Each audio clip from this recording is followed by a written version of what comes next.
Good morning. Today in math, we are working on expanding our place value one more to the right, and we are getting into the decimal hundredths.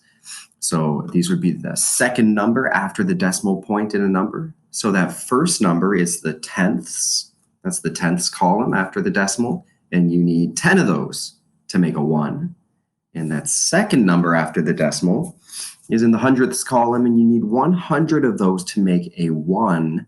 And this should be familiar working with numbers like this, because when we use a dollar notation, when we're talking about money amounts, we have two numbers after the decimal spot. So in the money unit, I often called the tenths column the dimes column because you need 10 dimes to make a loonie. And I would often call the hundredths column the cents column because you need 100 cents to make a dollar. So let's take a look at the top part of this page where it just kind of gives us a couple different ways to think about 1/100th. So 1/100th could be represented as 1 over 100 as a fraction. You could show it using a place value or a base 10 block. If the square, the big flat square, is 1, one of these small little cubes, one of these tiny little squares, would be 100th because it takes 100 of those to make a 1. Here's a number line divided into 100 little pieces. And there's the very first piece. That would be 100th. And here's how you write it in decimal notation. 0.01, just like how you would write 1 cent. So your worksheet wants you to start off by looking at a picture and figuring out the fraction and then writing it as a decimal. So this first one's done for you, and you'll see that I've darkened the shading so that it's easier to see. Let's just switch colors. So here I can count these full rows that are shaded by tens. So I'm going to go 10, 20, 30, 40, 41, 42, 43, 44, 45, 46. So my fraction is 46 over 100. And that equals, it's the same thing as saying 0.46. And that's what you're going to do for each of these.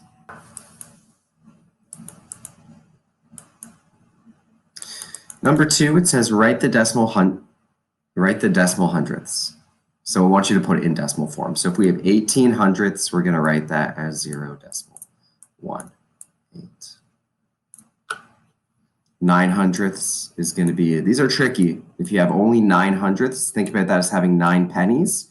You need to have a 0 in the tenths column, and then your 9 goes down. So that's a tricky one. Number 3, shade the same amount in the second square, then count by tens to find the number of hundredths. So this is showing that for every tenth that you have, so here I have 1, 2, 3 tenths.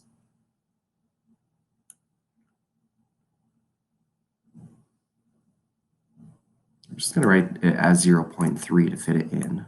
So I have 3 tenths, and that's the same as having 30 hundredths. Okay, you can see that's the same amount. So here, your job is going to be to shade in this whole section of your hundredth square, because that's how it's shaded on the other side. And it's showing 9 tenths. So that would be 90 over 100. And you could write that as 0.90. Pretty straightforward. And we're already on the back side. The back side wants you to complete the table. Got a little bit of a photocopying mess here. That's okay. We'll wait quickly. There we go.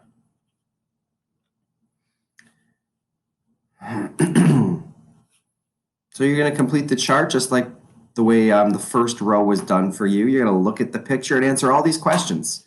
So what's the fraction for tenths? Well, we've got 2 out of 10. What's the fraction for hundredths?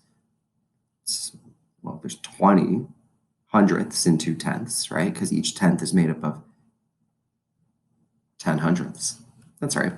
And we have 20 over 100 to show it that way. And then we're going to write it as decimals decimal tenths, 0.2, decimal hundredths, 0.20. And moving along. B, circle the decimal that is the greatest and underline the decimal that is the least. So I'm going to circle the one that is the greatest and underline the one that is the least. 70 hundredths is the greatest and 20 hundredths is the least. And then it says use your answers in part B to write the decimals from smallest to largest. So I'm just going to put 0.20, 0.40, 0.70. Use your answer from part A to write the decimals from least to greatest. They just want you to triple check it, maybe using those pictures to really see that these answers will end up being the same.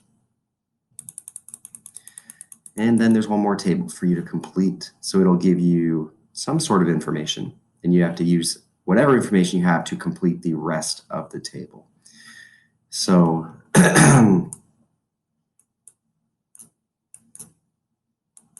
remember, when our fraction is hundredths, our denominator is 100.